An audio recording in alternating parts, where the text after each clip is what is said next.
Nah, penulis bilang kondisi ini disebut kompleks superioritas. Mungkin kalian di sini bertanya-tanya ya, sama seperti pemuda yang ada di buku ini, dia tuh bertanya, kenapa sih orang yang membanggakan prestasinya sendiri itu disebut kompleks superioritas? Padahal itu kan fakta ya, dia memang benar-benar berprestasi di masa lampau. Tapi kenapa itu disebut kompleks superioritas dan kenapa itu jadi masalah? Iya, menjawab pertanyaan tersebut, filsuf di buku ini tuh bilang bahwa orang yang bersikap seperti itu sebenarnya tidak memiliki keyakinan pada diri mereka sendiri. Di buku ini juga ditulis pandangan Adler, bahwa mereka yang suka membanggakan dirinya sendiri melakukannya semata karena merasa inferior. Kalau misalnya orang benar-benar yakin pada dirinya sendiri, dia itu nggak akan membanggakan dirinya di depan orang lain.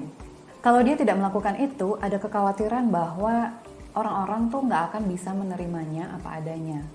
Jadi itu tadi istilah lain yang harus kalian perhatikan banget saat membaca buku ini. Dan menurut aku, kompleks superioritas itu ibarat kayak pintu masuk untuk membawa kalian ke penjelasan di balik judul dari buku ini. Iya, penjelasan dari buku ini tuh sebenarnya ada di bab 3, judulnya Malam Ketiga, Menyisihkan Tugas-Tugas Orang Lain. Seperti aku bilang tadi, konsep berani tidak disukai memiliki hubungan dengan kompleks superioritas.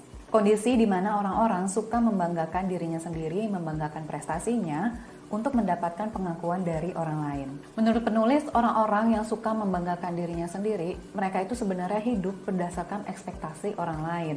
Dan orang-orang yang hidup seperti itu, sebenarnya hidupnya mengekang gak sih? Karena dia tuh kayak hidup dengan atau harus, kehidupan dia tuh ya tujuannya cuma untuk memenuhi ekspektasi orang lain, memenuhi penilaian orang lain. Ya dia cuma hidup untuk mendapatkan pengakuan dari orang lain. Dan itu kayak menurut aku dan menurut penulis, itu tuh kayak mengekang banget hidupnya. Bahkan penulis di sini menyatakan bahwa kebebasan berarti tidak disukai oleh orang lain.